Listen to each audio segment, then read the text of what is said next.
As we read through the life of Abraham, we'll see all three connections in different ways and at different times.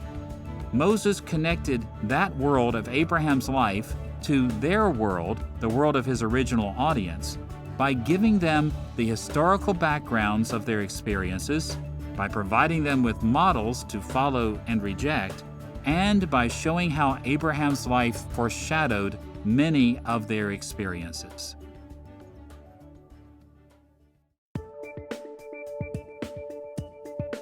Now that we've seen the types of connections that Moses established between Abraham and his Israelite audience, it will be helpful to summarize how each major step of Abraham's life connected to the lives of the original audience.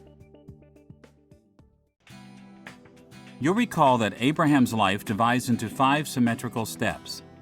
In each of these sections, Moses found ways to connect the stories about Abraham to the circumstances of his original audience.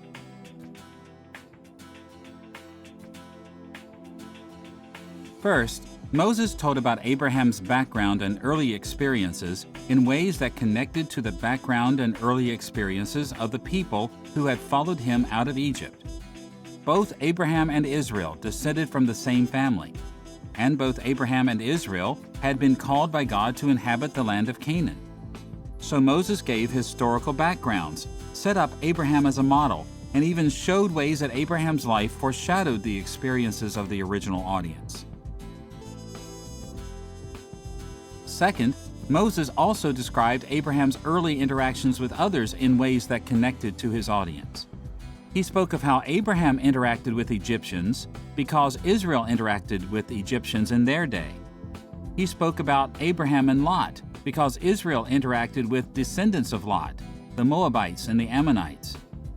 He wrote about kings from the east and the Canaanite king of Sodom because Israel had similar experiences with foreign kings and Canaanite cities. Third, Moses wrote about God's covenant with Abraham because Israel had entered into covenant with God as well. Abraham's covenant with God foreshadowed the covenant God made with Israel in many different ways. Fourth, Moses wrote about Abraham's later interactions with other peoples. He wrote about the people of Sodom and Gomorrah, Lot, and Abimelech the Philistine, because Israel faced similar people in their day, the Canaanite cities, the Moabites and the Ammonites, and the Philistines.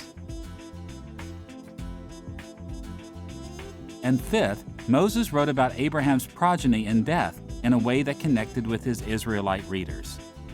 He focused on Isaac as Abraham's special son and heir because his Israelite audience was descended from Isaac.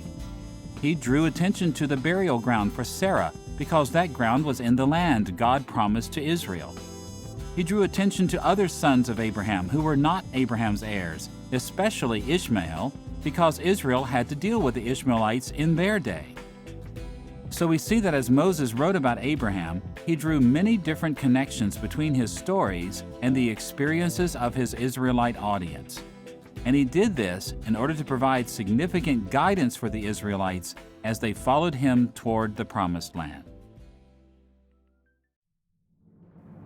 Now that we've seen the main ways Moses connected Abraham's life to his original Israelite audience, we need to ask another important question about the original meaning. What were the implications of these connections for the original audience? What were they to learn from the stories of Abraham's life?